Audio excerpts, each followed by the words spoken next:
yours. Thank you, Marcin. Yes, you are all welcome, dear participants, to this meeting. My name is Pekka Vartiainen, and I work as a principal lecturer at the HUMAK University of Applied Sciences in Finland, in Naantali actually at this moment. So welcome to our third COSM talk meeting.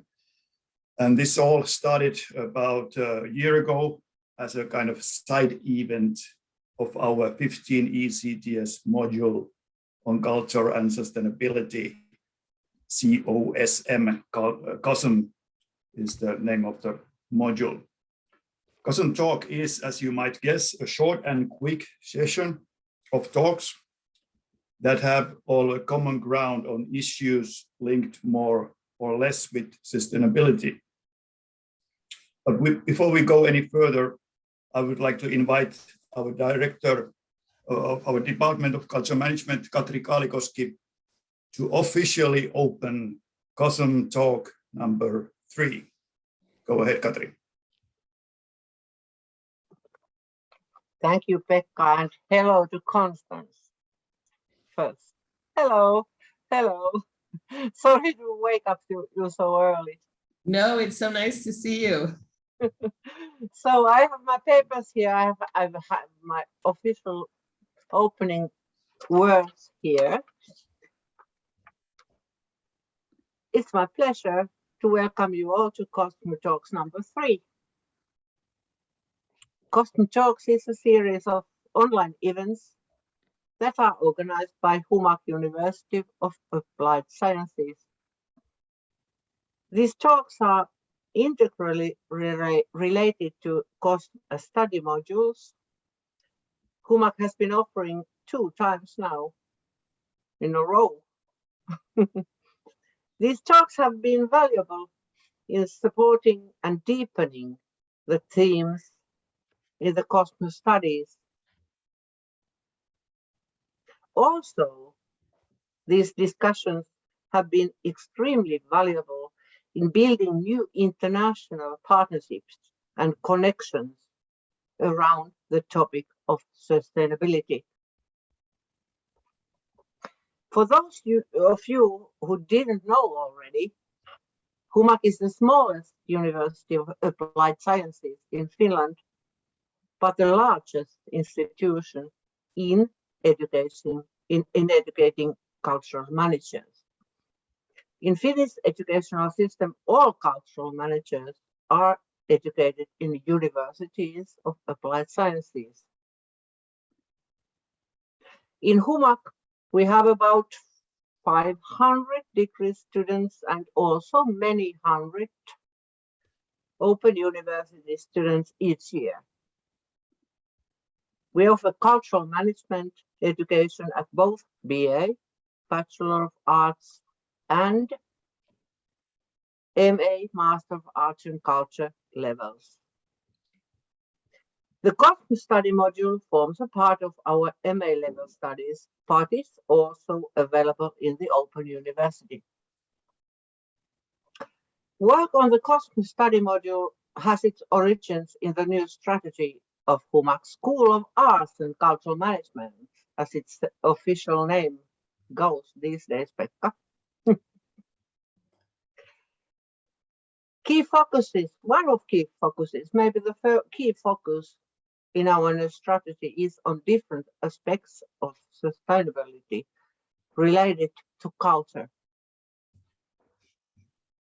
Today here, the special focus is on healthy democracy and on what role art and culture can have in fostering and maintaining sustainable societies built on democratic systems. This is something to think about in today's world.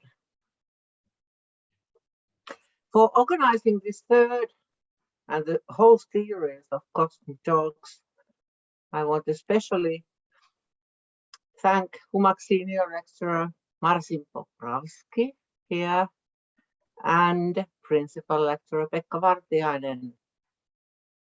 And a very special thanks, of course, to all of you, our guests and speakers, whose talks and thinking we are about to enjoy today. You're warmly welcome to this academic but informal COSM talks today. Thank you. Thank you, Katri, very much for these warm words. And as you said, the aim of the conversation today is to discuss the role of cultural organizations and cultural managers as pillars of healthy liberal democracy. Soon we will hear more about this theme from invited experts on the field. I will now share you some thoughts and words around the topic. You should see now a picture of a painting. It is painted by German artist Otto Dix in the 1928. Painting is called Big City or Großstadt Metropolis. I'm showing this because just like then, in the late 80s, also today, question of democracy, healthy democracy or bad democracy, questioning or supporting democracy is on the public agenda. We can hear about it, we can read about it, and we all feel a bit worried about it. Where will this all end? Are we facing 1930s again? Facing republics without republicans, as pre-war Germany, Weimar Republic was named. In those times, in the 1930s, art was flourishing at the same time when pillars of democracy were destroyed. For art world, it was a short last call. After Weimar Renaissance came the sudden end of democracy and the end of free artistic expression. I guess you can say that art invites viewers into perspectives and ways of life different from their own. And with that, art helps foster a sense of empathy required for democracy. Art is essential to democracy. But does democracy need art? Or does art require democracy? Which one is the side product, or is it all a matter of dependencies of each other? For this today's meeting, I looked at some TED Talks from past years. I started looking for these talks with a headline or question, why art is essential to democracy. In these talks, for example, theater director Oskar Eustis indicates in 2018 that truth comes from the collision of different ideas, and theater plays an essential role in showing us that kind of truth.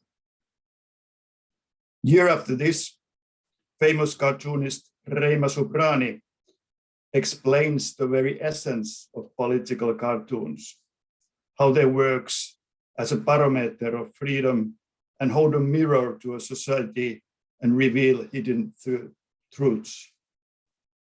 Museum curator Ariana Curtin imagines in her talk how museums can more accurately represent history by honoring the lives of people, both extraordinary and everyday, prominent and hidden, and amplify in this way diverse perspectives that should have always been included.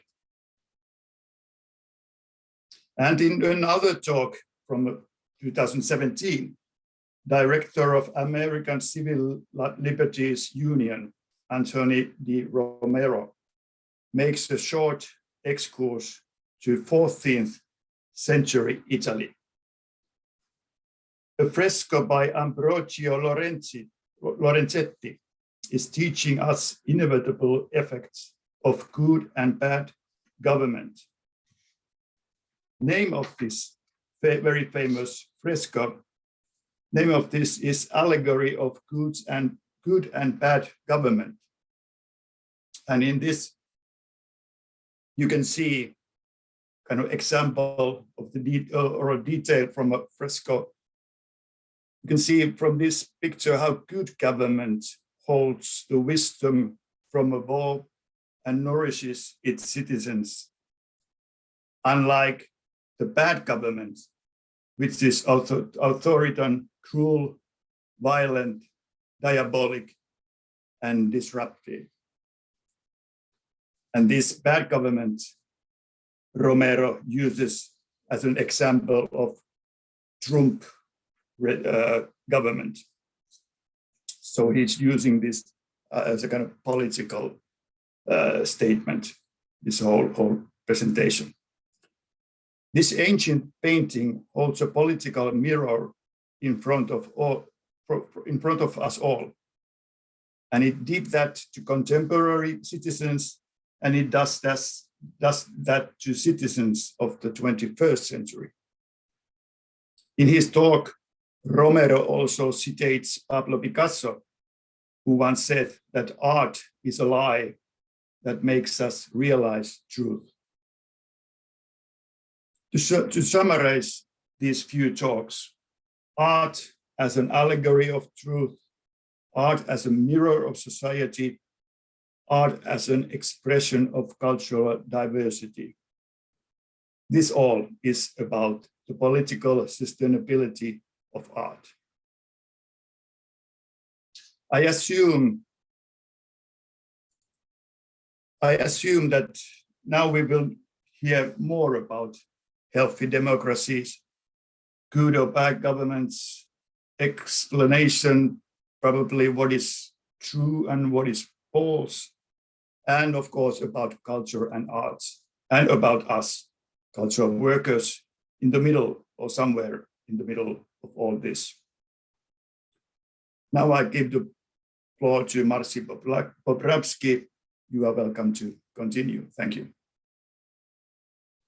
Pekka, thank you very much for that introduction. And thank you, Katri, for your introduction, presenting both the essence of what we do here. And I would like to now introduce our guests, guest speakers for today. And I would like to say that this is not a coincidence that we are in such a company here.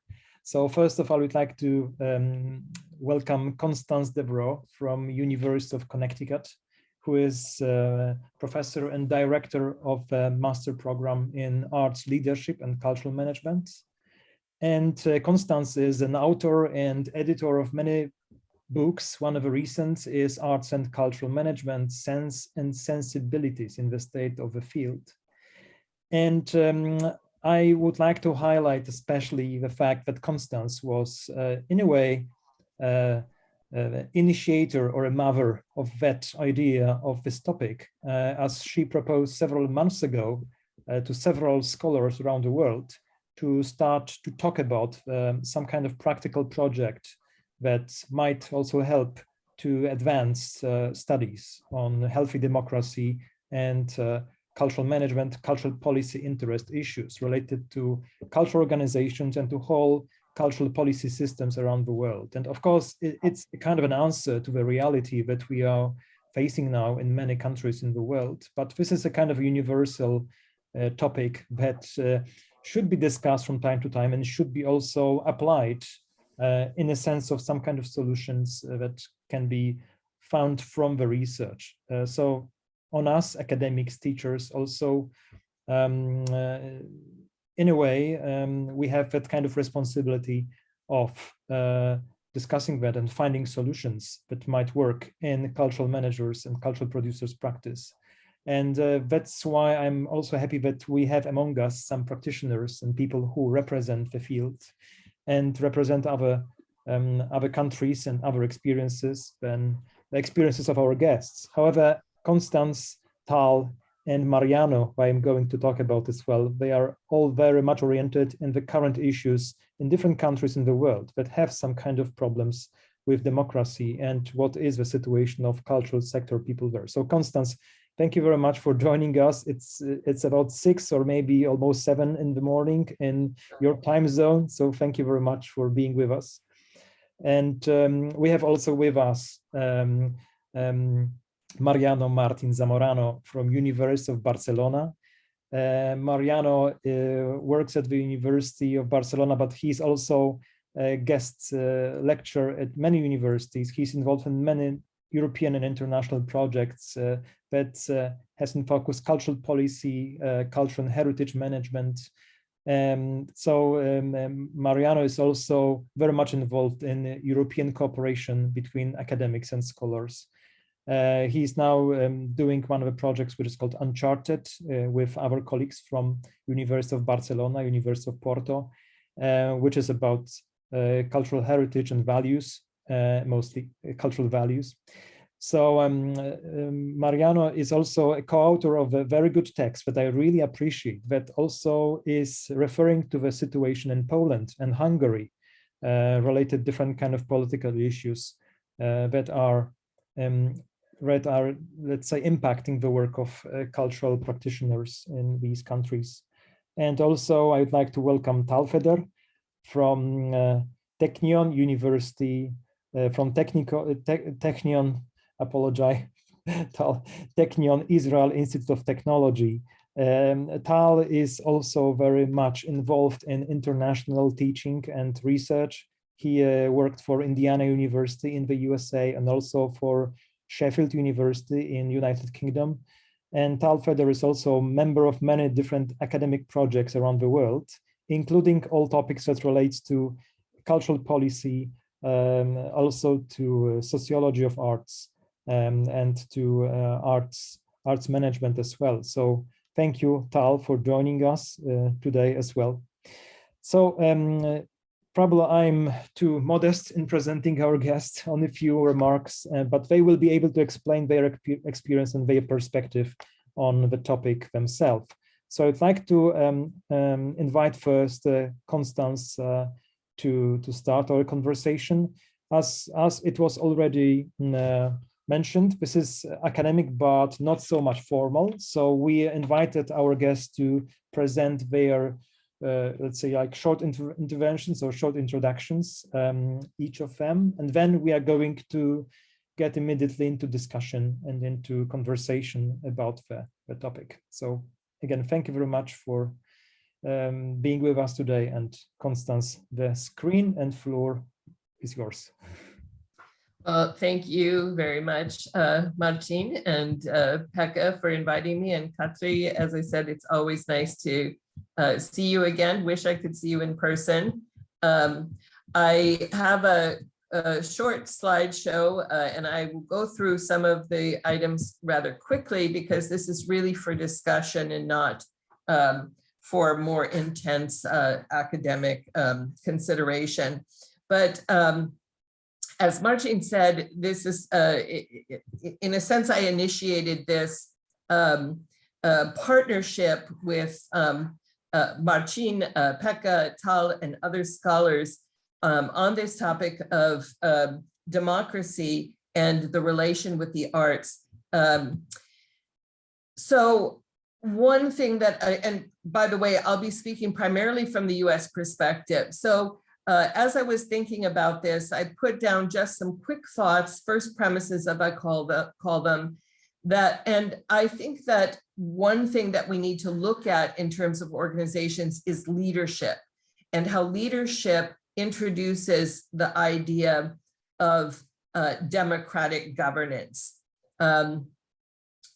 What we do see in arts organizations quite particularly is that because they're co-opting models from other endeavors, in particular business, that they often leave democracy behind.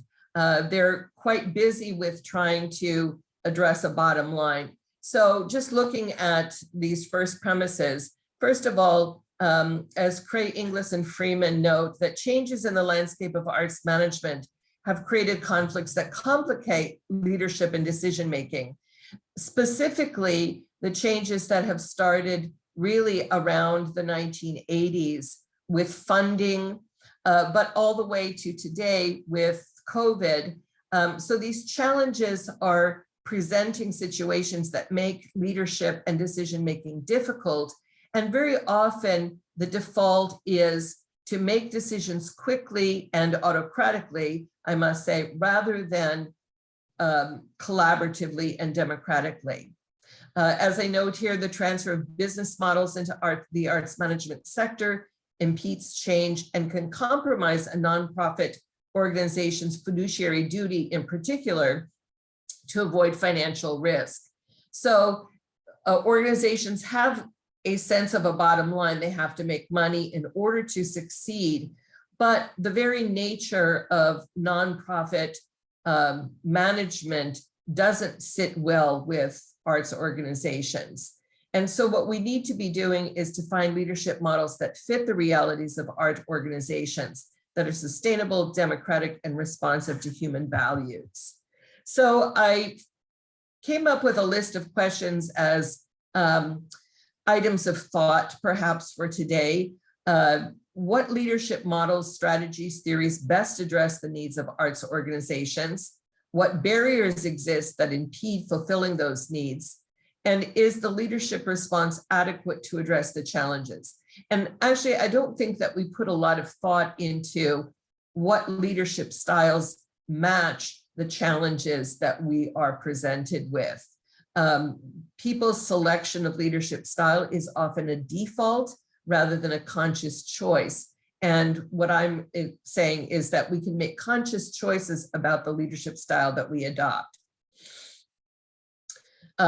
Manville and Ober asks, is it possible to build a tightly integrated communication with clear organizational goals that also nurtures the individual? Now, these questions are with a point as I go further. And something that I want you to pay particular attention to is this notion of excellence as a factor in arts organization governance and leadership. The question that maybe connects well with a question that Pekka posed is, does democracy require art? My question here is, does excellence necessarily compromise democratic values? So I think that's an important connection there because one, I think that democracy does require art, but if we're talking about excellence, that's automatically introducing an idea that is not democratic. So excellence suggests that there will be some kind of selection of who deserves to be counted as excellent and who is not excellent, which is maybe less than democratic. And then the question, can models of democratic leadership improve arts organization management and decision-making? I note here that more research is needed to answer these questions, and that we can also use the existing data of how organizations operate now in order to explore these questions. I want to just bring up a little bit of historical perspective, kind of old historical perspective. Those of you who know Plato talked about the ideal republic.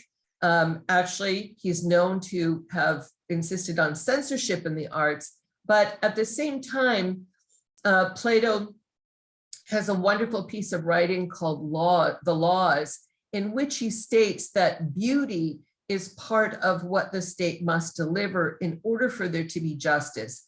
And by beauty, he's alluding to the arts. And so the ideal city, if you will, needs to have beauty in it in order for humans to be able to thrive. And human thriving is very much a matter of justice. And the ideal state, of course, is one that delivers justice. Fast forward to John Locke, British philosopher, who talked about the social contract and explored the aim of government. And distilling everything that he wrote into a few just choice words, what he's saying is that the very point of government, the reason that we need it, is for humans to achieve their highest self, whatever that may be. So essentially, that human beings should be able to strive for excellence and that government supports that. So I want to use those ideas as precursors to democracy. In fact, Plato and Locke are, their ideas are precursors to our notions of democracy. And that maybe we need to bring those notions of democracy into our understanding of arts organizations. Then some background specific to the United States that complicate the issue. Democratization in the arts was widely discussed in the 80s and 90s, corresponding with the culture wars. The culture wars were a time that in the United States that was largely a reaction against the 60s and 70s. We all know about the 60s and 70s. I don't need to go to discuss it at length, but that became a challenge to our notion of the arts as something that is going to contribute to the development of human beings as excellent. And it challenged it because, you know, just as a quick example, it's a rather horrible example, but in the United States, we all remember the school shootings at Columbine. And of course, there have been many since then. And the young men who perpetrated that horrible event were in the habit of listening to the band Rammstein. And in a very open definition of art, that music would be categorized as art. Art that perhaps led people to do horrible things, if you believe that the arts can do that. At the very least, one has to ask, is a band like Rammstein and its music contributing to the excellence of human beings? Now, personally, I have a very wide and open definition of art, so I'm not suggesting that it shouldn't be included, but I think it's something that we have to think about. And probably there are lots of examples everyone here can think about of art that maybe doesn't help us to achieve our highest excellence. So then, do the arts contribute to human excellence, or only selected art forms and selected art pieces? And then even farther back in history, Tocqueville, who visited the United States in the 1830s, said that democracy necessarily diminishes artistic achievement. Specifically, he said that in the United States, we preferred the practical to the beautiful. So again, food for thought. I want to highlight that current management models in the arts tend to be non-democratic and sometimes anti-democratic. And just some definitions for you: non-democratic is a system where officials are not elected by citizens and not accountable to citizens. So think about the management of organizations, how they get selected, boards of directors, and are they, have citizens of the organization elected them? Not really. And anti-democratic is a system that is in conflict with the principles of democratic systems. And here again, you can find individuals in leadership positions who are distinctly anti-democratic. So how does that translate into arts management specifically? Well, these are the values that are supposed to drive a nonprofit arts organization. It's mission-driven, driven by values, and not driven by such things as money. It's purpose-driven. It encourages engagement and meaning finding by people who are the citizens of that organization. It's supposed to increase participation, which is distinctly a value of democracy, connection to members, public, and artists, and then it should embrace change to maintain effectiveness and ensure its long-term sustainability. So those are some of the thoughts I want to bring forward. The conceptual limitations, I'll let you read this on your own, but basically we don't have much literature that helps us digest this, think about it, and move our ideas forward. And then some additional food for thought. Democratic ideals define a necessary frame of reference for analyzing work organizations in a democratic society. Adopting these ideals as a leadership strategy will bring about increased engagement and perceptions of organizational purpose among the CEO and board members, as well as increased participation. So the notion that, and I'll stop sharing now, the notion that not only does democracy require art, I think that art requires democracy, and arts organizations require democracy in order to fulfill their ideals. So I'll end there. Thank you.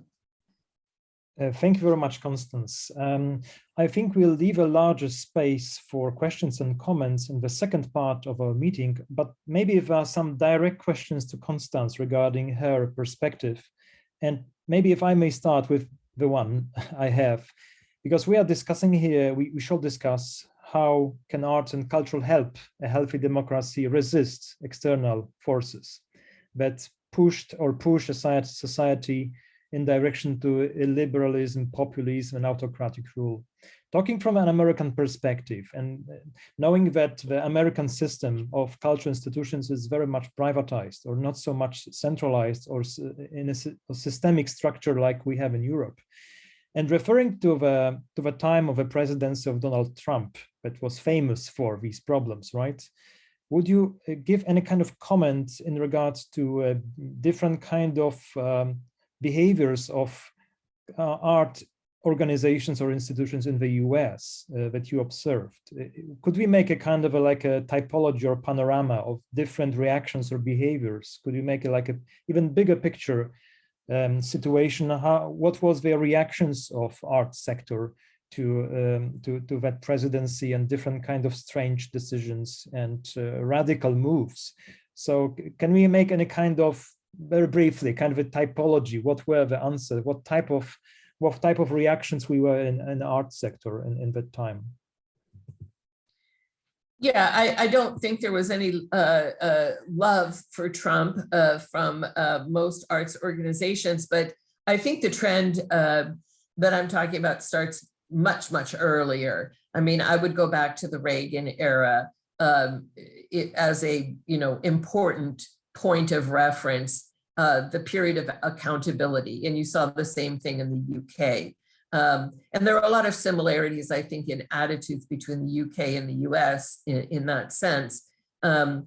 So the problem, and one could even say it started sooner, but managerialism is far greater a problem, I think, than Trump when it comes to arts organizations.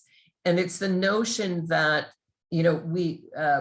what was being pushed is essentially that organizations operate more like for-profit business. We know this in our field because it's discussed often.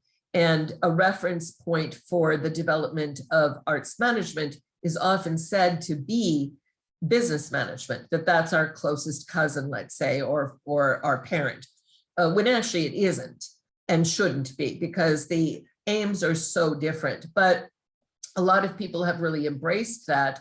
And it's been dictated by, again, accountability, by foundations, by donors, wanting to see more attention paid to the bottom line.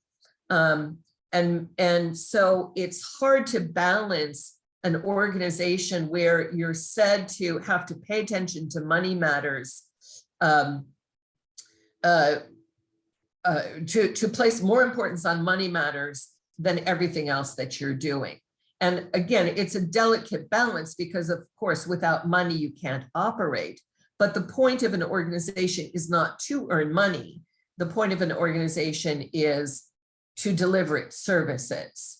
And so running after money is not what we're supposed to be doing.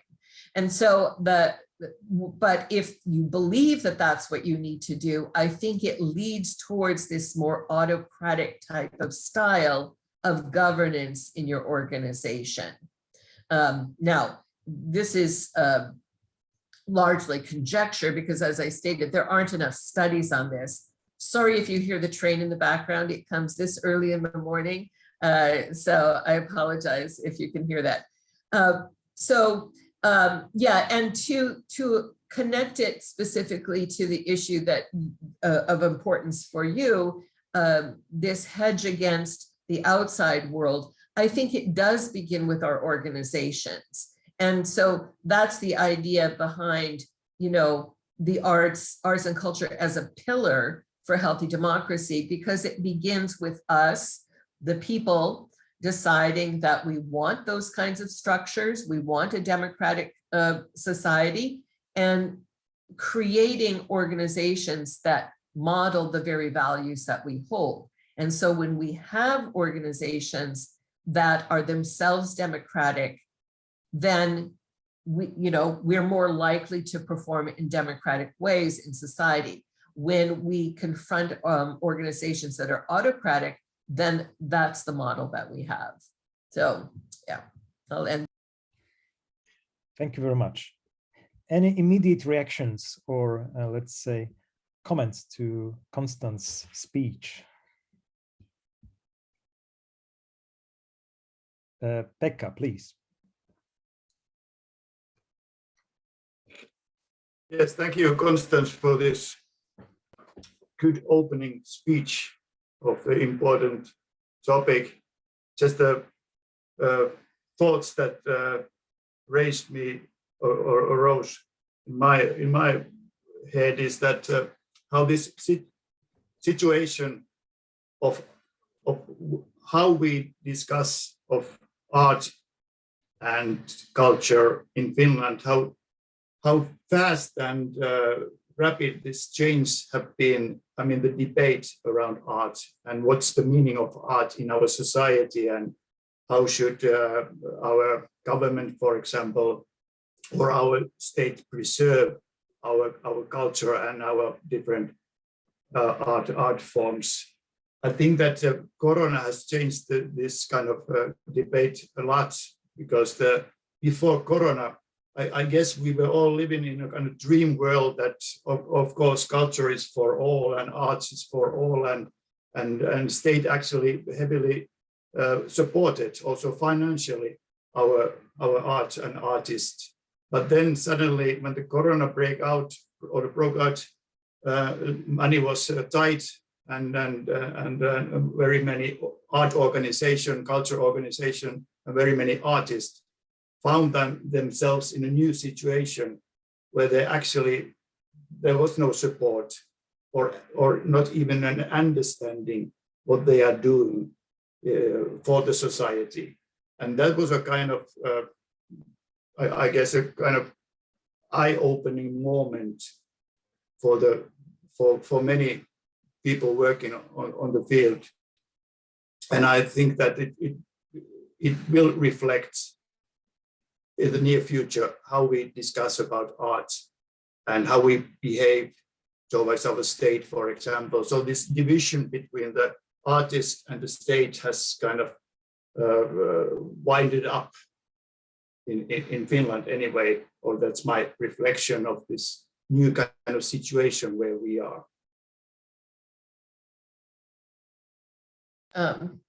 So you didn't ask a question, but I'll go ahead and comment on that anyway. So, I think, so early on in Corona, many of my students came to me, who were working on projects, and they wanted to do, a research or a project on how the arts will survive after coronavirus. And my response was, well, of course they'll survive, because they've survived so many things, right? Because the arts are so much about what human beings are. You can't separate it out. It's like Aristotle saying that, you can't separate the fact that a human being is an animal, right? I mean, that's intrinsically who we are, what we are as an entity. And I think in the same way, the arts are so much part of us as an entity that you can't pull it away. So the arts will survive either in institutions or not in institutions, right? Now, with institutions, once you put the arts into an institution, a certain amount of funding has to support the institution as an institution, whether or not it's doing art, right? because now you have a building, you have people to pay, you have insurance, you have whatever, you have to buy paper clips, so a certain amount of funding is just to support the organization as an organization. And that's the question that needs to be asked, is whether we are going to support institutions or we're going to support the arts. I think those are two different questions because they're not necessarily the same thing. And if we're going to support institutions, what should the institution be? Now, many, many years ago, I was at a conference and there was a speaker, and right now I can't recall his name, but he says that one thing that we don't teach artists in art school is what it means to be an artist. They know, they get taught how to create art, but nobody ever talks to them about what does it mean to be an artist? Who and what are you? And I would say the same thing, that in general, we don't ask, what does it mean to be an arts manager, except in a symposium series in Finland many years ago.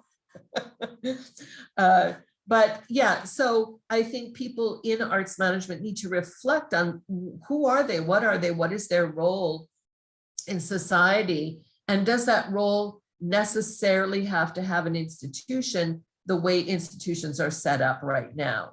So, there's nothing good about, the pandemic, except maybe it's a time for reflection. And, historical crises are always a moment for reflection on what we're doing now and how could it be different. So I think we should take that opportunity to go through that thought process. And that's sort of what we're doing today. So it's very welcome for us to be here. Thank you very much, Constance. I would like now to give the floor to Mariano Martin Zamorano from University of Barcelona. So Mariano, please. Yes, I will share my screen with you, and maybe you will listen also my dog. So it's not the train, but he was crying. So, so yeah, this is my presentation. Okay.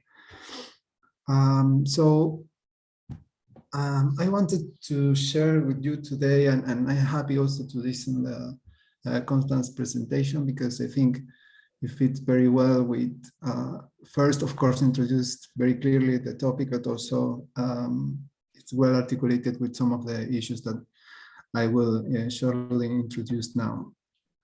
My idea today is to go through some of the elements of the research that was mentioned by Martin on liberal cultural policies we've been doing as a framework to think about the issue of the contribution of culture and the arts to a healthy democracy. So it's a framing that is supplementary to this issue of the kind of democracy we have and we had before the pandemic and before even of the rising of the new liberal movement in the democratic field presented by Constance. So it's in the sense that here I will introduce this change of policy regimes affecting cultural organizations and artists. But in parallel to this movement, we have also issues to consider in terms of democratic quality before this change, and they were, as I will briefly mention later, related to how distribution and equity was understood in the cultural field within certain cultural policy models, such as the creative city, etc. So I'm happy to listen to the Constance presentation. So I will go through the topic, then mention framing the theoretical framework for the framework on liberal cultural policies we developed together with Luis Bonet and was published in the International Journal of Cultural Policies. And then I will shortly explain this framework on the basis of one case that I'm still studying right now. We haven't worked on it systematically, but now I'm working on the far right party Vox here in Spain, And I think it's a good example to discuss today. And then I will just mention some ideas about how liberal cultural policies, in the sense of these specific parties and governments within Europe, can be addressed, how they can be counteracted in some way. So starting from this claim, in Europe today, this claim relates to the idea of how, as I said before, far-right populism is using culture to enforce illiberal policies that go beyond the cultural field, as we will see now. So we can think about this movement and this use of culture within the populist strategy as an issue for democracy overall. No, it's the use of culture as part of this dichotomic strategy that I will explain later is very important and can produce and can have an impact on how individuals interact even. So this is the general framing of the presentation. Then the second issue is that within these regimes or policies or even communication styles used by parties such as Vox that are applying these strategies in places and political domains where they are not governing. This involves different types of uses of culture to enforce the overall political agenda. So in order to understand how culture was used in this context, we studied the specifics of liberal cultural policies using the literature that was of course available, but what we found that was interesting was that the cultural domain was always addressed in the populism literature, focusing on what Mill calls as usual suspects. So specific issues regarding cultural management and how illiberal movements were infecting them were not properly addressed. So in order to also understand how this phenomena was affecting specific processes, we inscribed the cultural policies of these movements within neo-authoritarianism literature. So it's important for me here also to distinguish between the substantive and procedural legitimacy of certain political systems, because we tend to understand that democracy is, as is said here, free elections, separation of powers, and the check and balances of democratic systems. Of course, if we go beyond that and we think about substantive democracy, we need also to consider other forms of weakening democracy. But here, focusing on this one, we are the literature agrees on these definitions of neo-authoritarianism or illiberalism. Most of the illiberal governments at the executive level in Europe are far-right governments that are applying historical strategies that maybe were not framed during some certain periods of the 20th century under the concept of populism, but correspond to historical strategies to dichotomize the political field, excluding certain minorities. And then what we also have is, and we found, and I think it's important to consider, is how culture within this, because the dichotomization between people and elite, where of course these parties and movements are representing the people, it's important to see that this is operationalized through new communication strategies, mostly using social media. And this is a very important factor if we see how the structure of voters in many countries, such as in Spain, where the highest percentage of voters in the last elections within until 29 years was to Vox, so was 20 something. And this partially relates to and the literature is addressing this, to how certain communication strategies online are being implemented. So going into this, the dichotomic understanding of populism that is aligned with the tradition of Laclau, and this is important also to see because I've been working on this framework and also presenting it in some conferences where we had to discuss the actual definition of populism. And of course, there are many, some of them from the more, we may say, from this philosophical standpoint, more liberal literature, it's understanding populism also as an ideology, focusing on ideological character of populism.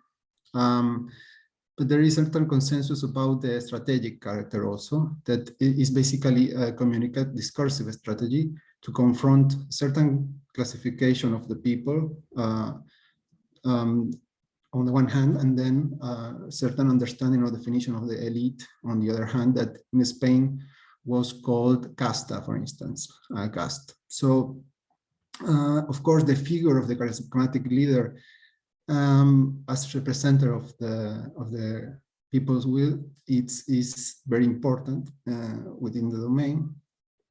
And then there is a process of construction of this idea of the people, where, as I said before, culture is key, and we will see now some examples. One of the issues to be considered here is how different demands of certain groups, also from the left, are being attached to a change of equivalence. This is the concept used by Laclau.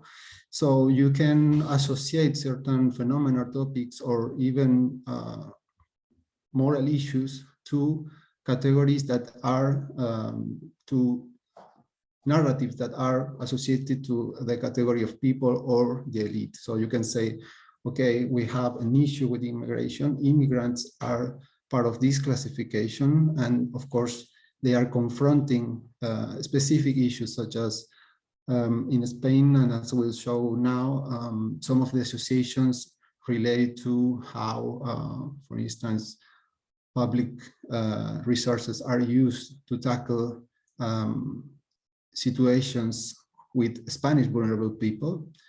And there was a very famous campaign about this, how the lack of resources for vulnerable Spaniards can be explained by using resources for helping minors, immigrant minors. That was important also from the human rights standpoint.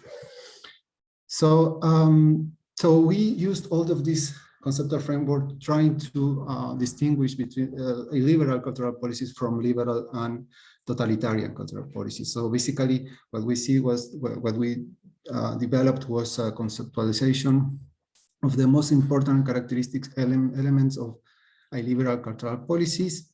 And of course, starting from the concept of a healthy, liberal democratic cultural policies, where there is an open definition of culture, competitive system of public support that can have, as Constance said, many different models and concepts of value that are important to define the quality of that democracy.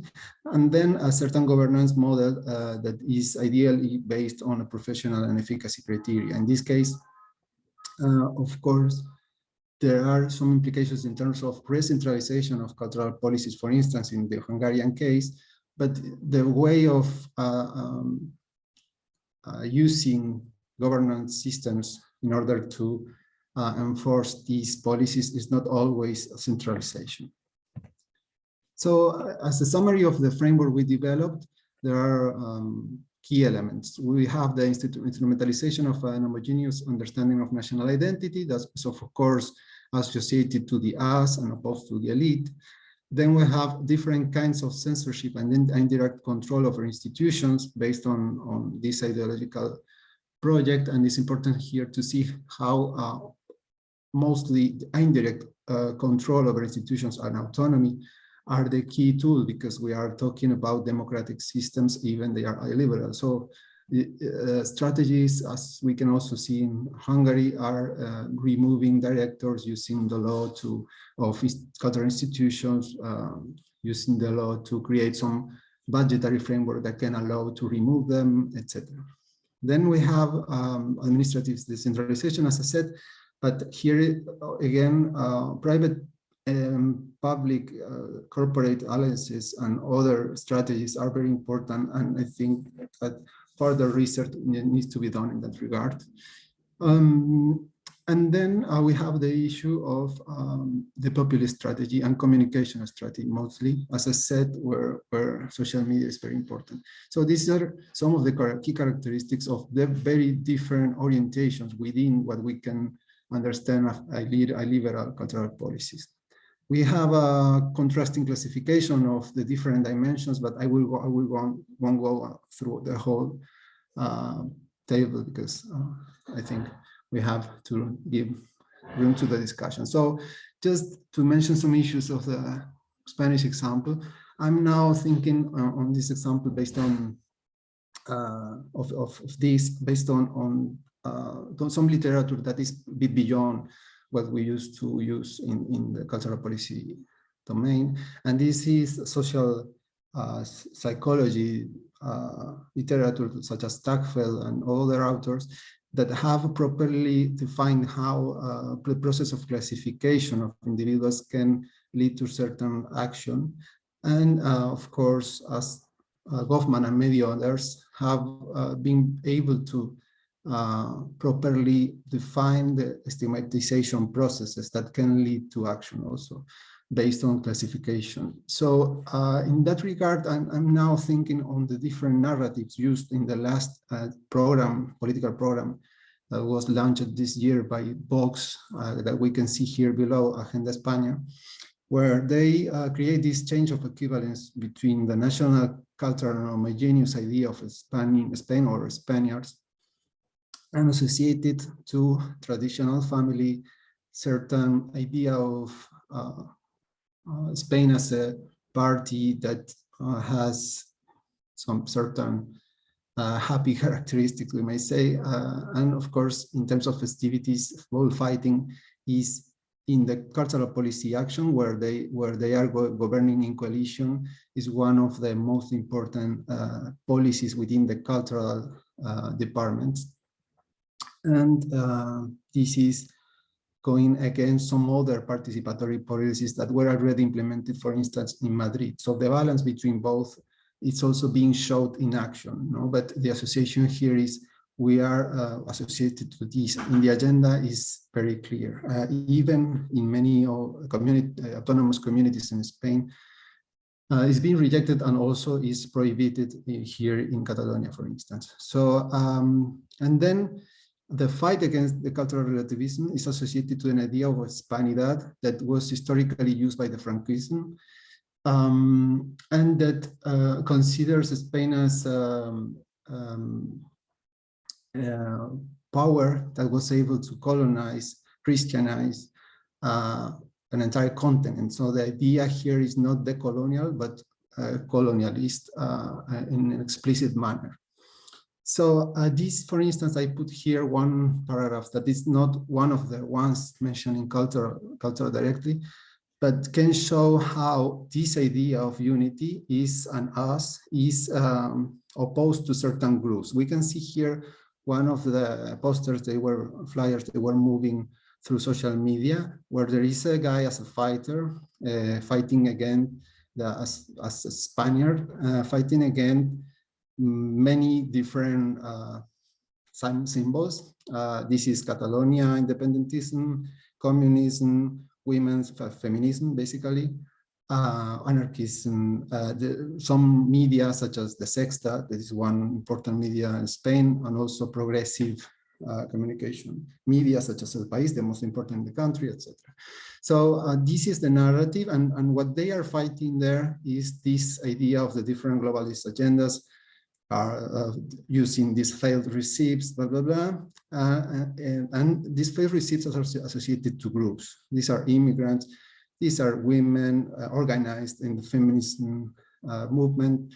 And this is also other cultures and what they call, and this is the conspiranoid element that is also related to COVID, that is the climate religion, that is climate change movement.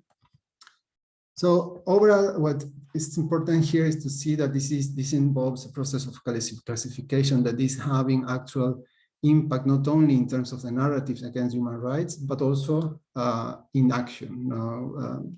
Some violence events are now slightly growing, and not only against people, for instance, from the LGBTQ movement and groups, but also against parties and politicians. So this way the narrative operates in reality is also something to be considered when we talk about healthy democracy. So here there are some ideas, but these are from a European perspective and also apply to cultural institutions. For instance, there are many instruments that are already being used to antagonize with these perspectives. And we have also sanctions that have been already applied to Hungary and Poland related to topics that are very close to culture, such as freedom of speech, non-discrimination, immigration, etc. So of course we have these check and balances. And then we have instruments that we are finding when we talk about healthy democracy in terms of participation in Hungary, mostly, that is importance of promoting activism, boosting heritage against totalitarian elements. So we have some, for instance, local governments such as Budapest that are using different instruments to oppose these narratives and policies from the heritage standpoint and also activities. Many organizations are being organized against legal changes, against policies, specific policies, and this can be identified also in Poland. Then we have this issue of counteracting certain narratives that are being used, because one of the ways of showing the opposition between people and elite is presenting people and the party as a victim. So the idea of Vox is they are resisting what is the dictadura progre, the progressive dictatorship. This is the narrative. So the resistance against that creates a narrative where the victim is the actual actor imposing certain policies against human rights. So it's important to go find ways to counteract that using social media. And then, of course, we have the issue of how we can think about healthy democracy in the governance domain. And this involves also considering what was mentioned by Constance, that is, we had already some democratic deficits before COVID, before the raising of this movement, that we also need to consider. So that's, sorry for the time, but I think that's all from my side. Mariano, thank you very much for that. It was really, really full of a lot of details that we need to rethink. And I think that many of you or none of activities among researchers that is so much advanced as you. And also to me, it was really great to see that you try to apply that kind of concept also to understand the changes in Poland and Hungary. So my question, it is, of course, you already know that I will ask that question. I come from Poland.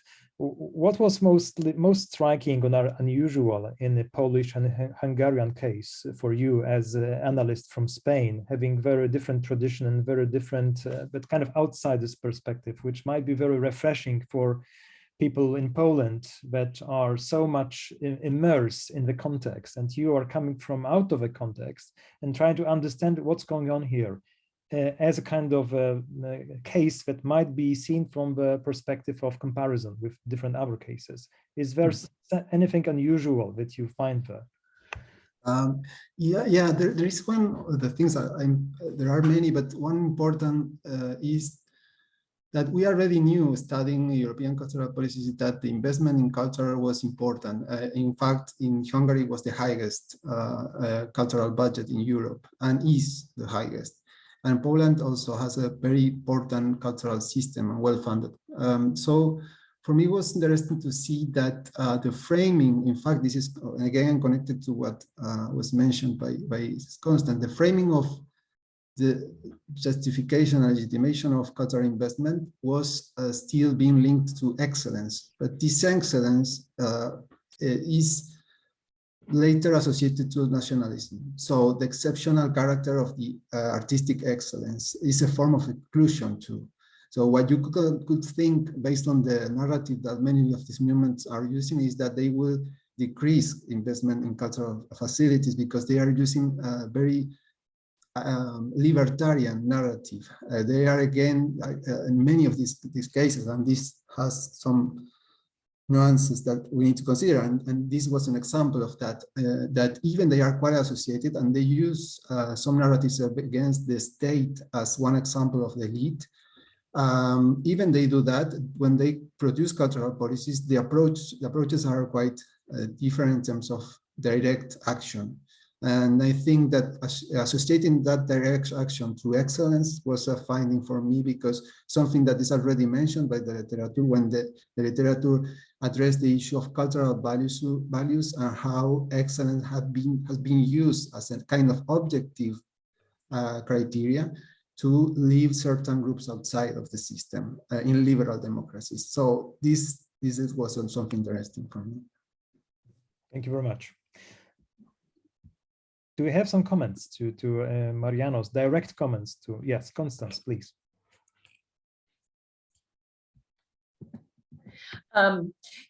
Yeah, I think he can answer this quickly. I just wondered to what extent you looked at age difference in whether people are leaning one way or the other. And the reason I ask it is just very recently I read an article called The Democratic Disconnect, published in 2016. And the authors said that, you know, whereas in an earlier time, let's say up until the 1980s, it was the majority of younger people who favored democracy, and older people were, you know, less favorable worldwide. And now it seems to have gone the other direction, where younger people are distinctly anti-democratic, and older people are, you know, holding on to the ideals of democracy. So I just wondered if that was a factor in anything you looked at. Yeah, I think it's the demographics here.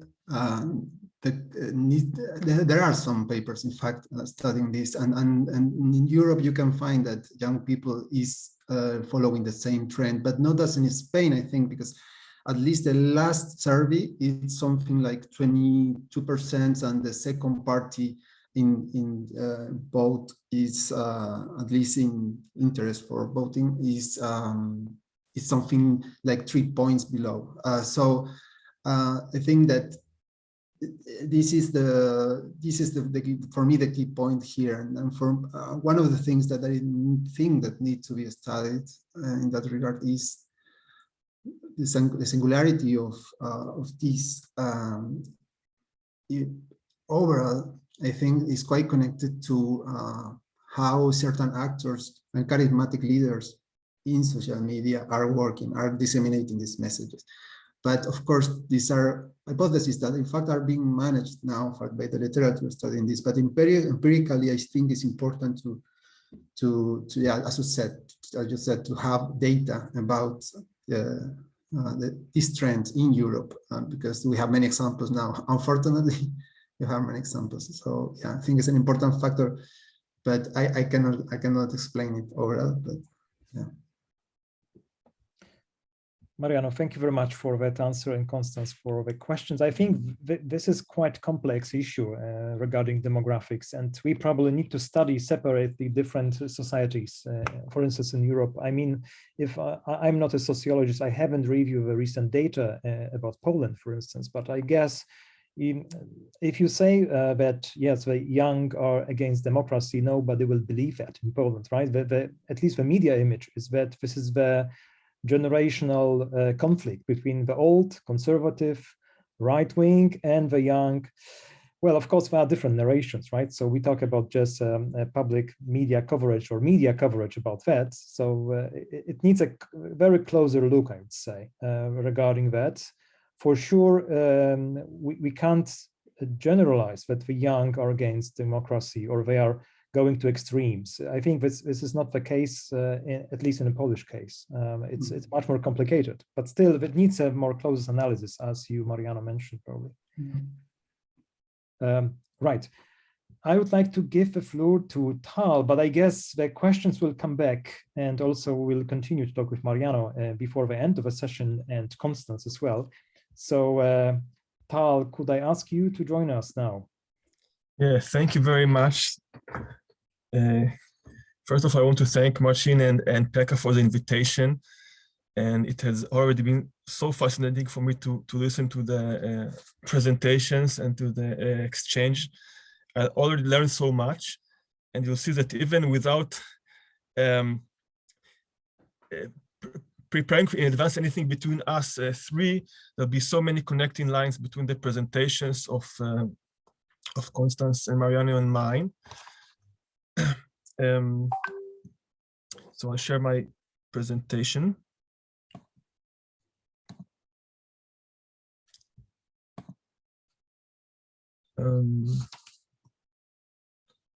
Okay, you'll see a first connecting line that I stole the design from Mariano, but only but only the first slide, not the whole presentation. Don't worry. You see, Mariano, how talented designer you are. Yeah. It was hard work. Yeah. Yeah. Thank you for that.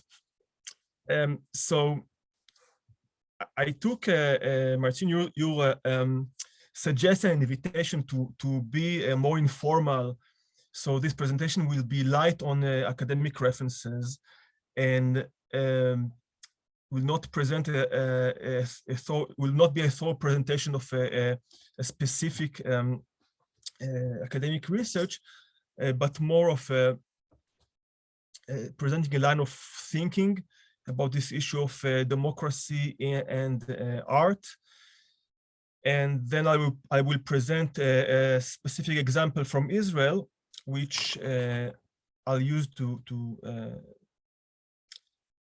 analyze and to think again about this connection. And actually, I think that Marcin, I will give some sort of an answer to your question about types of responses to illiberalism through this example in Israel, actually.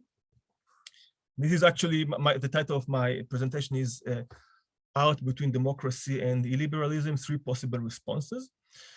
And what interests me in general, and what I will try to develop in this presentation, is first of all the question of how and why, not why, sorry, art is threatened by illiberal regimes.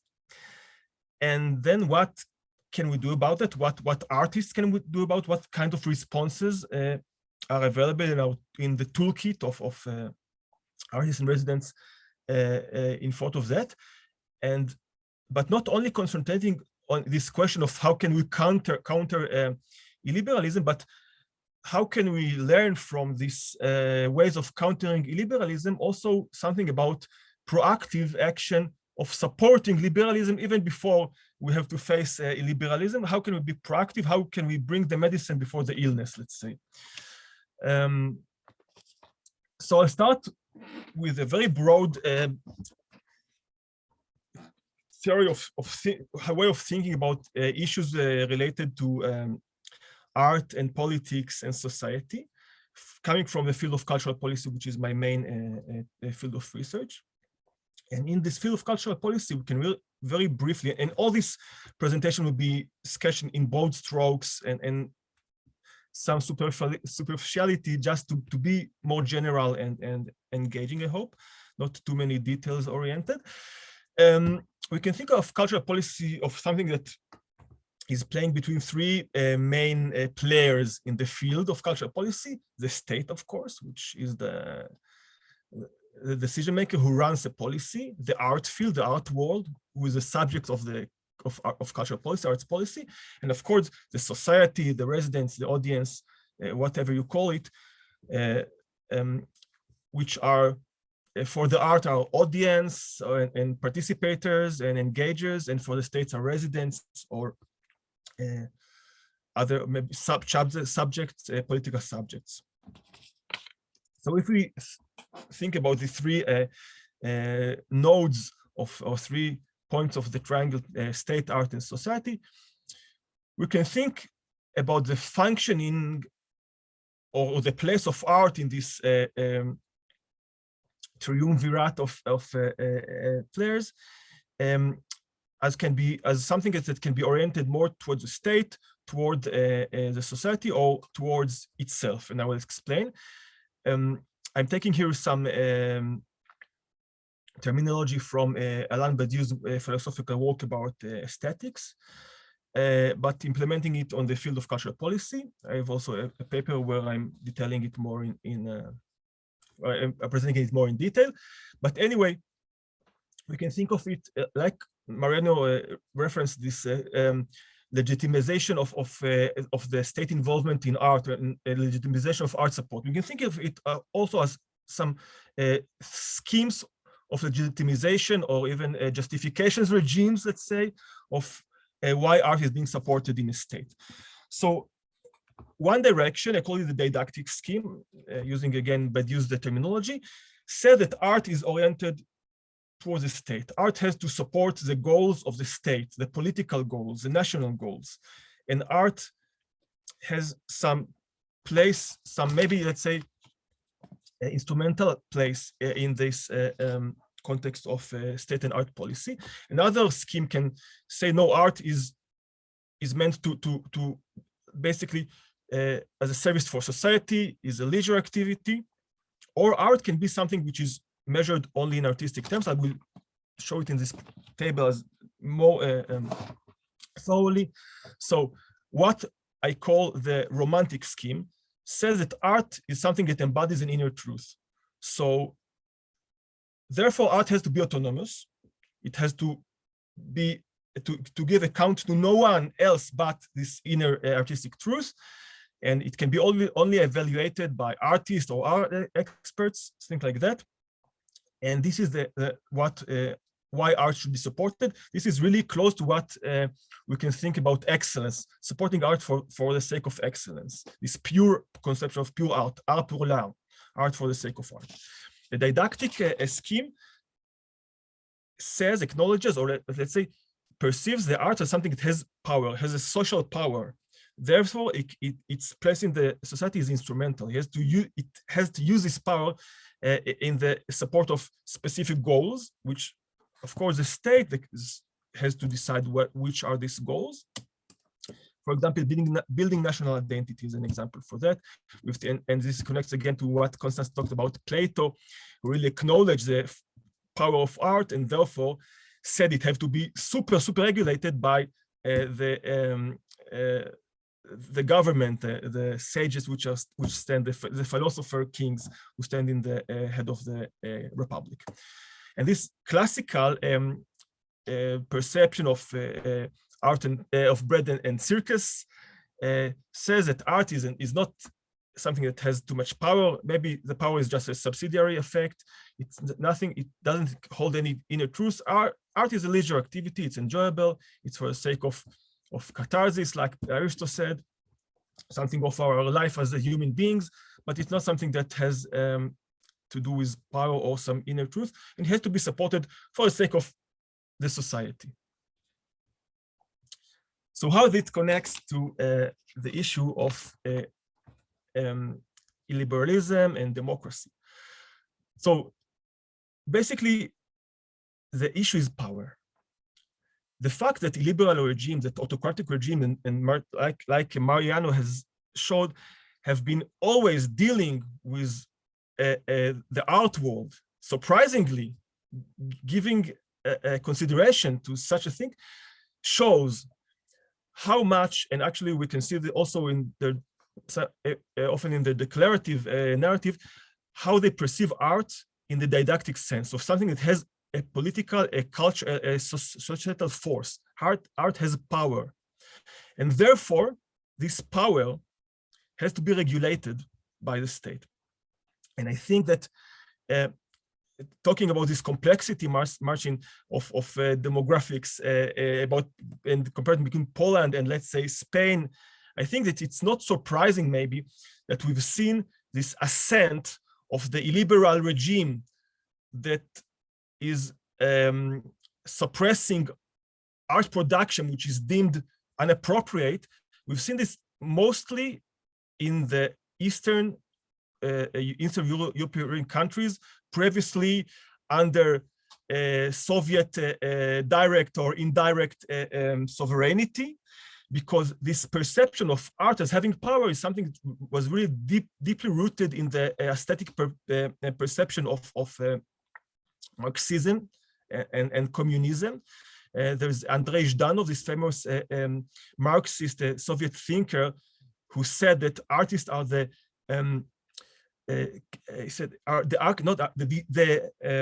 engineers of the human soul, stating explicitly the perception of art as something that has to mold, to influence, to mold the individual to the required form of a political subject in a state. So it's not maybe surprisingly that we see this perception somehow lingers on in this Eastern Bloc, previously Eastern Bloc countries, and actually leading to this perception of art of something that have to be regulated because of its force. Now we have to understand there's a very different perception of the way force is distributed in society between autocratic, totalitarian regimes and democratic regimes. Whereas in autocracy, there is one direction. The force is delegated only to the ruler, to the head of the state, and it pours down from there to the population. In democracy, we have a more, there's this perception of the power from above, but the delegation of power, the justification for the power, the legitimation of the power comes from the population. And here we can think of the difference of this. What is the implication of the fact that the force, the power of the power comes from the population, from the demos, from democracy, for the link between art and society, even within this perception of art as something that has a political power. And here we are getting to another, let's say, difference of the distribution of power between liberal and liberal regimes. In liberal regimes, and again, Mariano really mentioned it very nicely, there's this, we're seeing as a phenomenon, this perception, maybe illusionary image of the state as ruling a homogeneous group of society, a homogeneous society. And in this homogeneous perception of society, there's no place for any kind of divergence, let's say. And therefore, we are seeing that illiberal regimes are also, we see as a phenomenon, these illiberal regimes, we see a lot of, let's say, disregard and oppression and not giving the equal rights to ethnic minorities, to political minorities, to immigrants, to LGBTQ populations, etc., etc.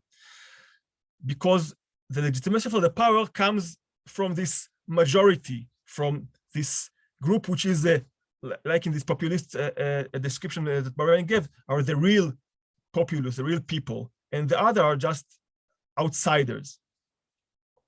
But actually, the main idea of liberal democracy is based on the idea that it's not, there's, let's say, there are democratic elections where the majority decides who will be elected, but the liberal principle requires the elected ruler to also tend and to have regard to the rights of the minorities.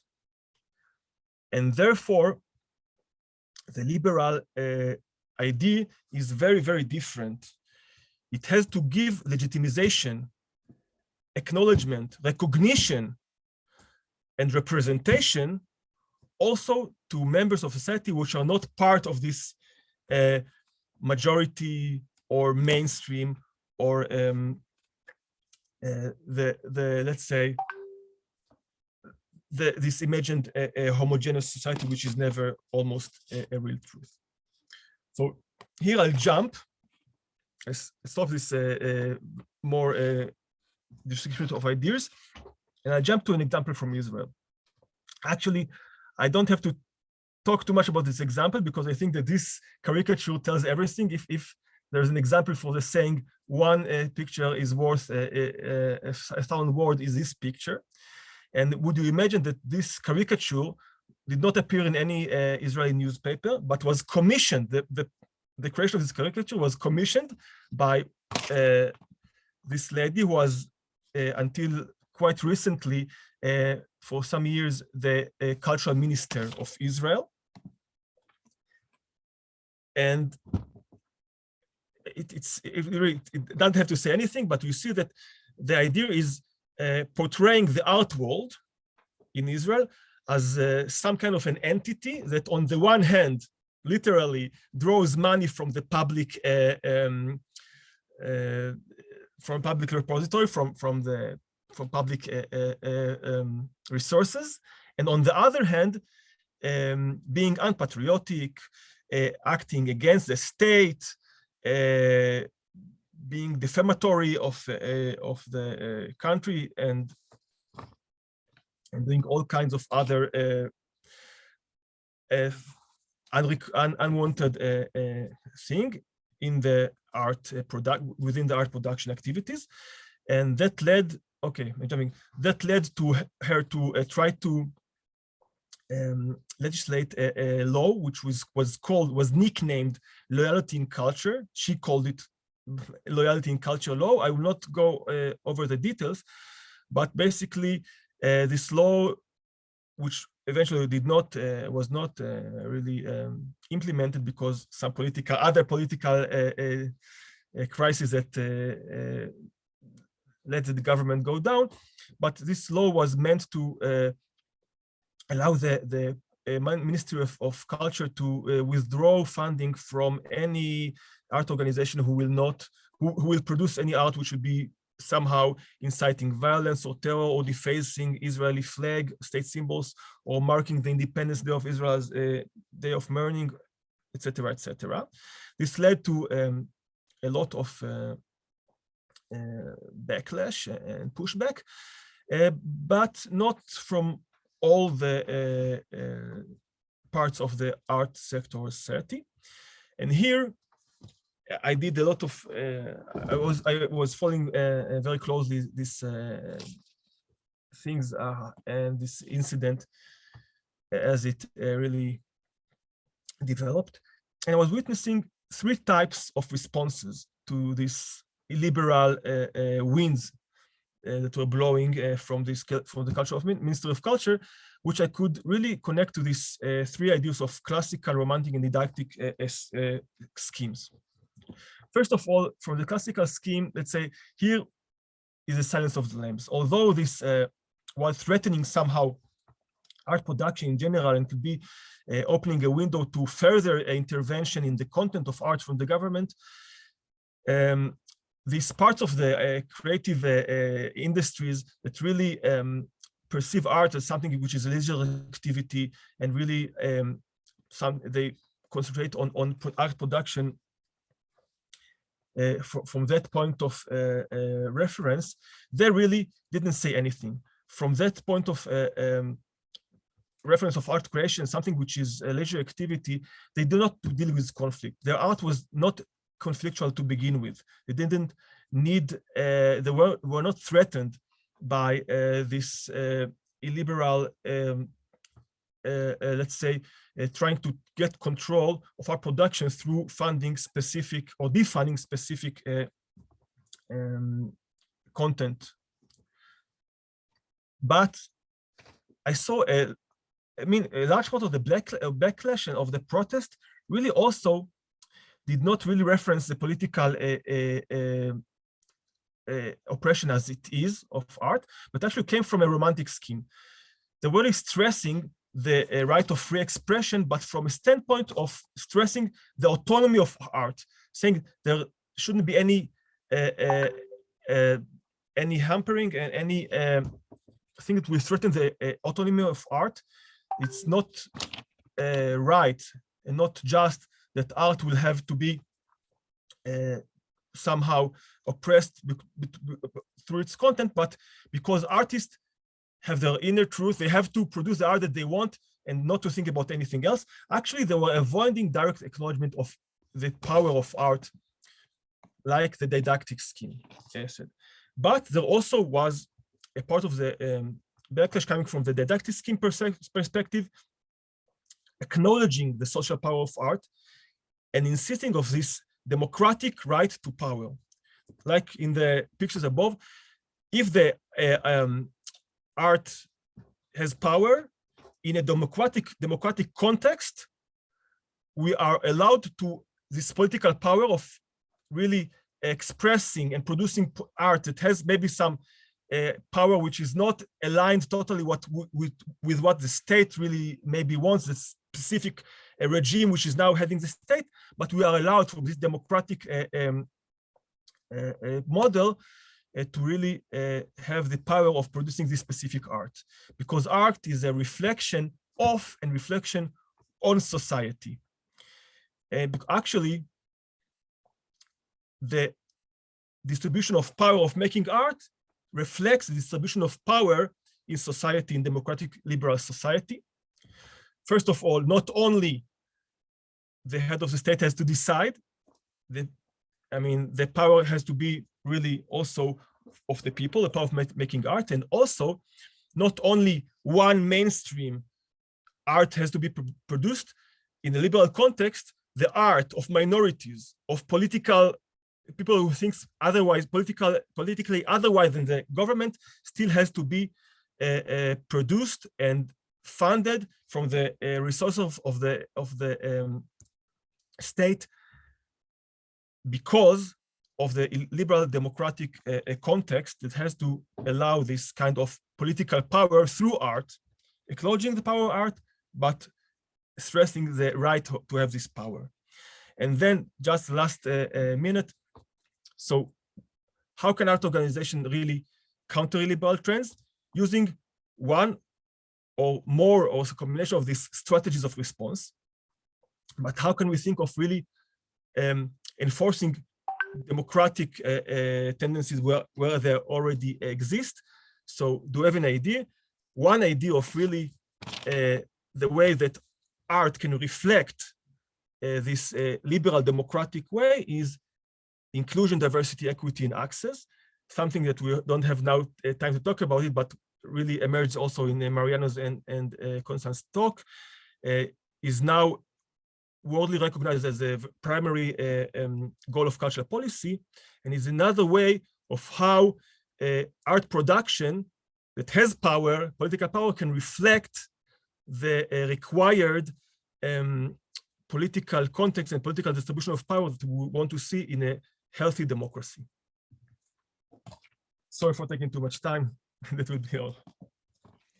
Well, thank you very much for that. And I think you provoked me to think about these components of very mixed or hybrid schemes that can be constructed from these three schemes, classical, didactic, and romantic in a way, but probably they're in different proportions, also coexisting in different individual national policies regarding the arts and culture. And thank you very much for also the last recipe, kind of a recipe for solutions with idea.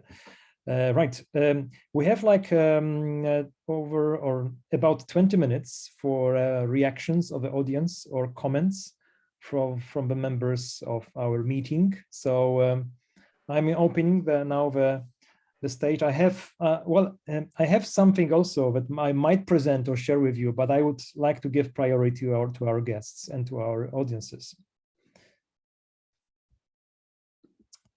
To our audience, right. So do you have any questions or comments referring to Tal presentation, but also Constance and Mariano's presentations and their content, please? maybe other experiences from other countries that we can have here.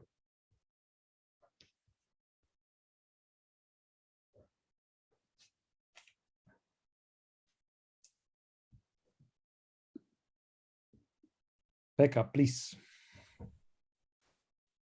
Thank you, Martin, and thank you, Charles, and also Mariano, for these wonderful presentations. I have a question to Charles, and I think that this three fields theory was very, very interesting and also easy to duplicate to any countries actually, and so I feel that it works also quite nicely in, for example, in Finland. But I have a question that you mentioned about the art field as a kind of general, from a general perspective. Are there differences between the art forms relating to this three fields theory in Israel, for example? Is there some art forms that are more on the agenda than the others one? Pekka, thank you for this question. Actually, I have a long answer, but I'll keep it short. It's really interesting, and it actually touches upon the research I did about this in Israel. Actually, like Marcin said, and like you said, I mean, you can think of different combinations and of these three archetypes in different cultural policies. And actually, what I found in Israel, that in different art forms, you find, specifically in Israel, specifically in the Israeli context, different logics that are can be distinguished and that operate in cultural policy. I'll just give it very shortly. Theater in Israel is very market-oriented, very this classical theme-oriented towards leisure activity. The music, the classical music Israeli scene is very, let's say, didactic. It's very it tries to really, in the context of the Israeli society, of this fight between, not fight, but let's say this conflict between Eastern originating residents and Western originating residents. You can really conceive of the classical music scene in Israel as some kind of trying to push, let's say, some kind of cultural hegemony of Western culture, this more didactic approach, whereas in dance, and I'm referring here to the performing arts only, this really like a very avant-garde, very, very avant-garde scene, really with a relatively low number of engaged audience, where you can really find this more romantic, pure art approach. And the interesting thing that I could trace these three approaches also in the way that these three art forms are funded, publicly funded in Israel.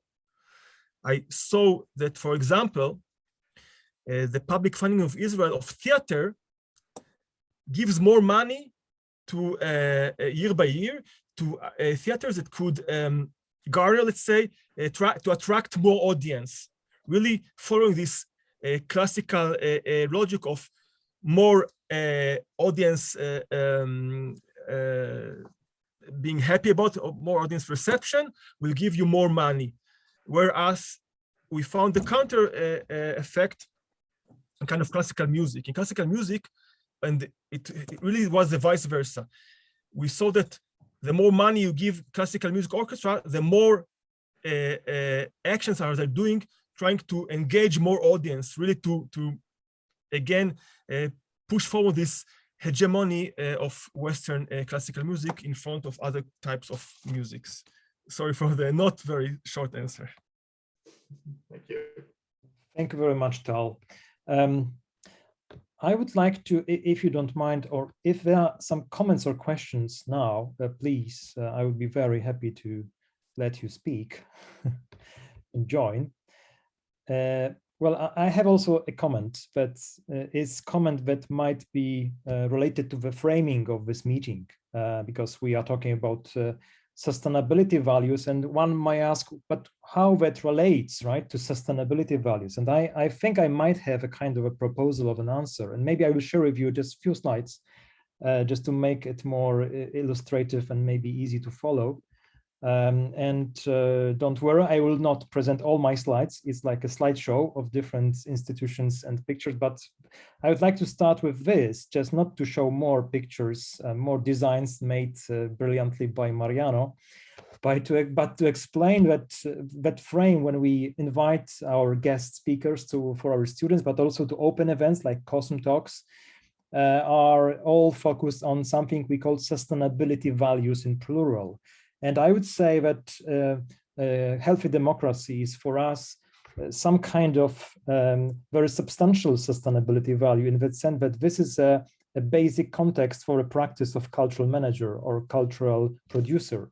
And I use that kind of picture pretty often in different contexts, but in this context, we can imagine, yes, that we have a cultural manager or cultural producer who have a kind of path of career. And then there are different factors, different type of things that can impact that path. And I would say that recently we witnessed many kind of examples of political interventions and political factors that are impacting rather in negative way, not in positive way, because we have many impacts that are positive impacts, right?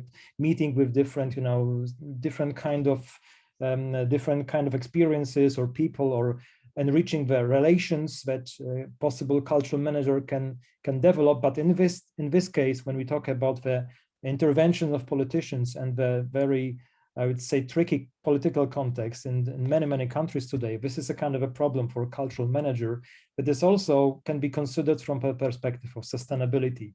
And that's a kind of a stolen picture. I stole it, or I collect these notions from when listening to other sessions that we were taking part in, and some of the speakers were mentioning different keywords. And I think these keywords are really also, I would say, scary, but also very realistic. And in a way, this is what we talk about. So these notions are flying around, and they also impact very much cultural producers, cultural managers' life, like liberal politics, populist, partocratic, nationalism, bigotry, xenophobic, parochialism, victimization, monumentalism, spectacularity of the image, censorship, distraction of attention, post-truth politics, focus on consumptionism, humiliation, injured pride, historiographical negation, or decontextualizations. These are terms that might be used as a kind of a content when referring to illiberal policies and the reality that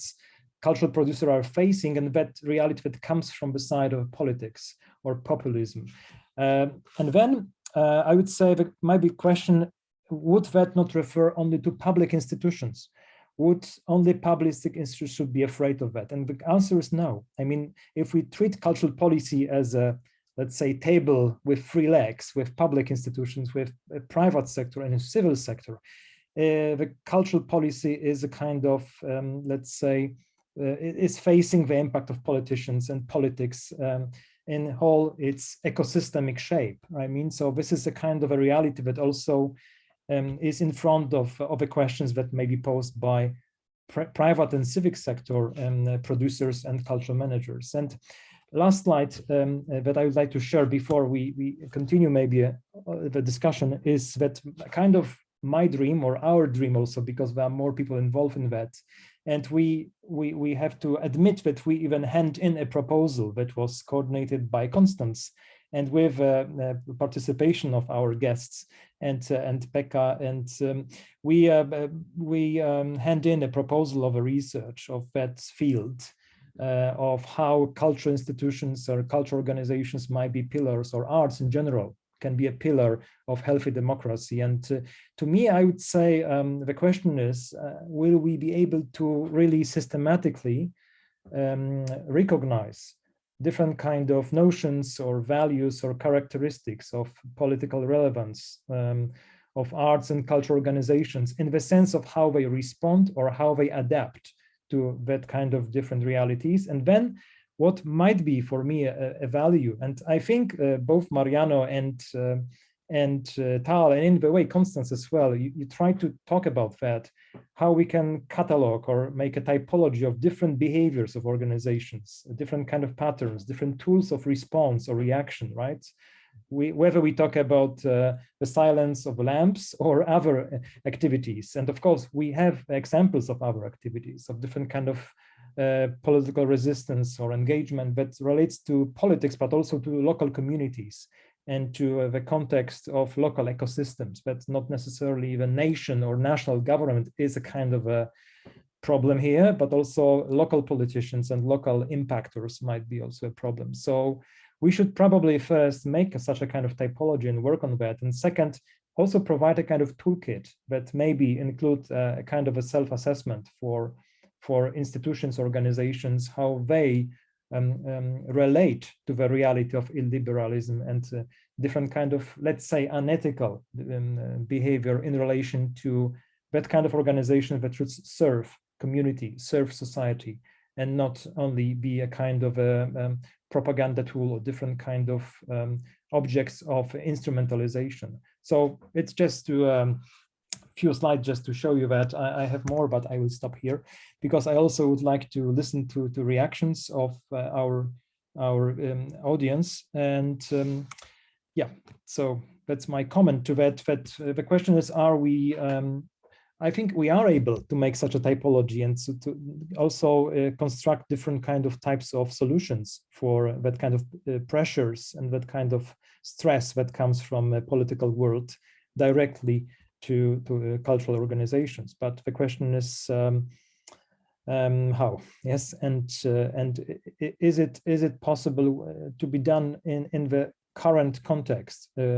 Or is this like a post factum analysis, which is usually the case of academia? Or can we make any kind of interventions now? Especially that many cases that are mentioned and also that are not mentioned, and I can bring here about 20 or 30 very, very important hard cases from Central Eastern Europe that might be discussed. But this is very emergent situation for many cultural leaders and the interest of communities and societies that are under very, very real danger.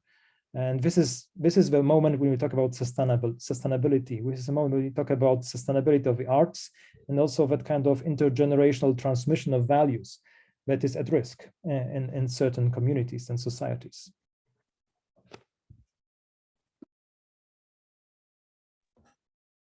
Yeah, well, just a short reaction. Yeah, I think it's a very good attempt of creating this conceptual taxonomy of issues to be considered, and it's something that we, as you said, we don't use to. It's not our framing from the academia to create a political program. No? So we used to create the framework for understanding the phenomena only. But I think that when you understand the phenomena, you start to realize also and identify specific strategies that are working to counteract these dynamics. And in that regard, as I said, we have many examples of organizations resisting illiberal top-down processes. And what we found is that previous well-established institutional democratic mechanisms are supporting these counteracting strategies. And I mean, when you have a good arm's length organization system that, or you have, for instance, certain mechanisms that can allow local governments to continue developing their tasks.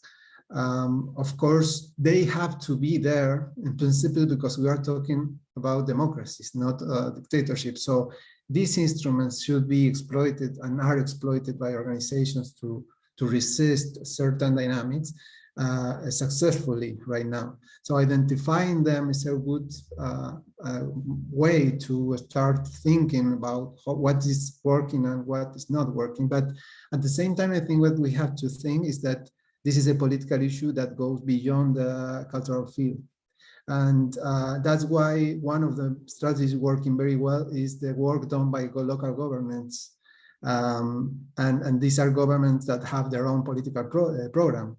in many cases coalitions, as in Budapest. So what you have there is a political process that go beyond that. What, of course, there are alliances with cultural organizations, and there is a role for culture there. But I think that we also have to not consider that the capacity that the cultural actors to produce this change is limited and has to be considered in the context of collaboration with other actors. So yeah, that's my reaction. Constance? Yeah, I wanted to just reflect on the notion of power of art that Mariano and Tal both touched on that, and it's a huge issue.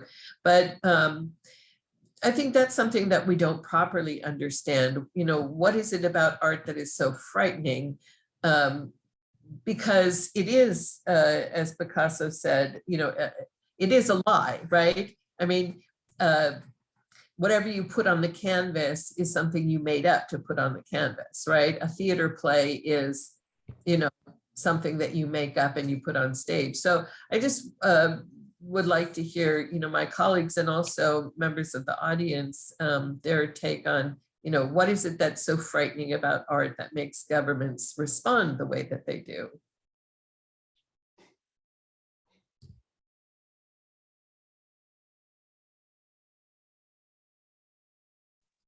I guess we are too frightened to answer your question. No, but it's a good question, and I guess it's partly because no one understands what art is, and so it is still a kind of mystery, and of course everyone tries to understand that truly, but we don't have the kind of common tools to do that, which means that art is rich from that sense. Sonia, yeah. Yeah, I think this is something that we've talked about this semester in our classes with Dr. Devereaux. But I think what makes art so scary to governments is that artists are always trying to figure out ways to break the rules, right? So they're always trying to figure out ways to, if there's a boundary set, how can we go outside of that boundary? And I think that's what makes art so scary, right?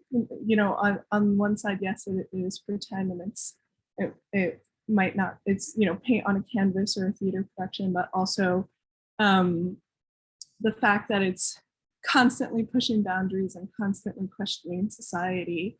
And I think that's scary to governments.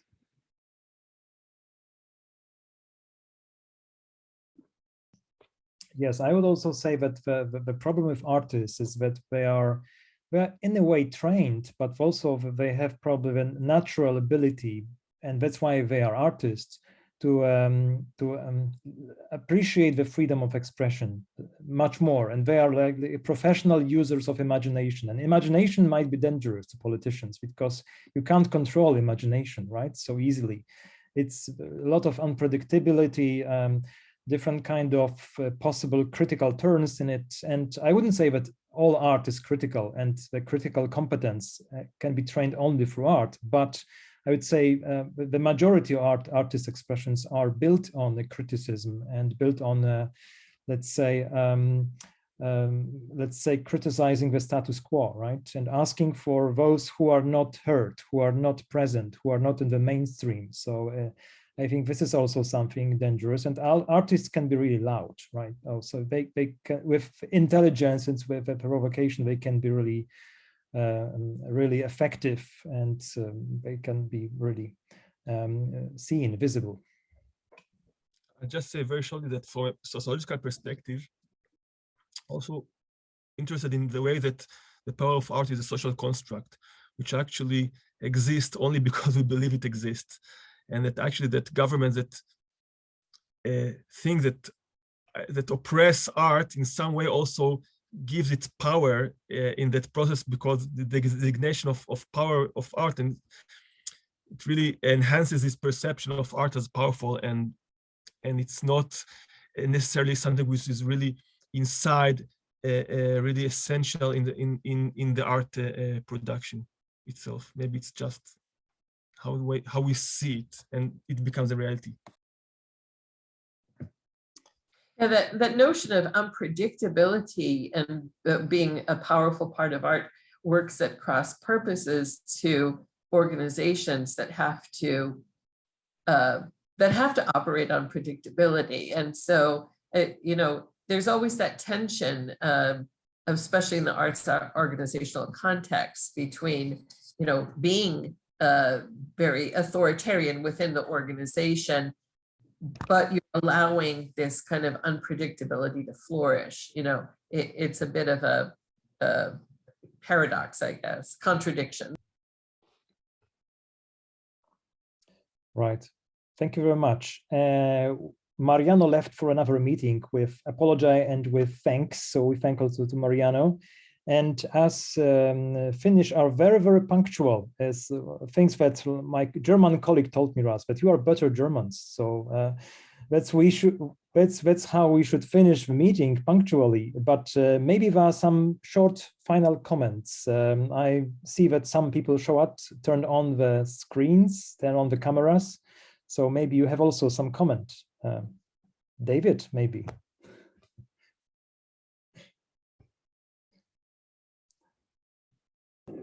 No, I thank you all for the insights. It was very interesting. I think it's critical to have this reflection in a moment where there is so much diversification in the art industry in general. And like, for example, I run a festival in Girona, and we have many reflections of how to make it sustainable in the future. And I think also COVID has changed so much of what we were used to do. And I think in terms of society sees these events differently now. Also public administration, they consider these events not just only for like art or like a culture event and that's it, and it takes like 4 days, but how this has an impact during the whole year and in society, and how the participation process is changed as well, like how festivals, events, and art in general can make a more participative society. And so this links also with democracy. And so the reflection is there also as a, not just as an academic, but as a practitioner. I can say that the work is still there to do, to change and to make, for example, in the case of festivals, not just 4-day or 1-week festival, but throughout the whole year, how can we have an impact and in society? I mean, could go forever, but and thank you for for all the interesting insights. Thank you, David. Thank you for your comment. Right, so we come back to Pekka, but we'll probably have the last words. Okay, thank you, Marcin, and thank you for everyone participating and our guest speakers. I think that we have the agenda now, and we have the kind of ways to move forward. Based on these 3 presentations, we will find out the new leadership, and we will promote artivism and institutional reforms. And in the end, we will deconstruct the whole field altogether. Sounds like a good program, Pekka. I think so, yes. Okay, thank you very much to all of you, and see you next time, and wish you a good December holidays, Christmas, Hanukkah, whatever we have in next coming weeks. So take care and stay safe in this time we have. Thank you very much. Thank you. Thank you. It was a pleasure. Bye. Thank you. Thank you.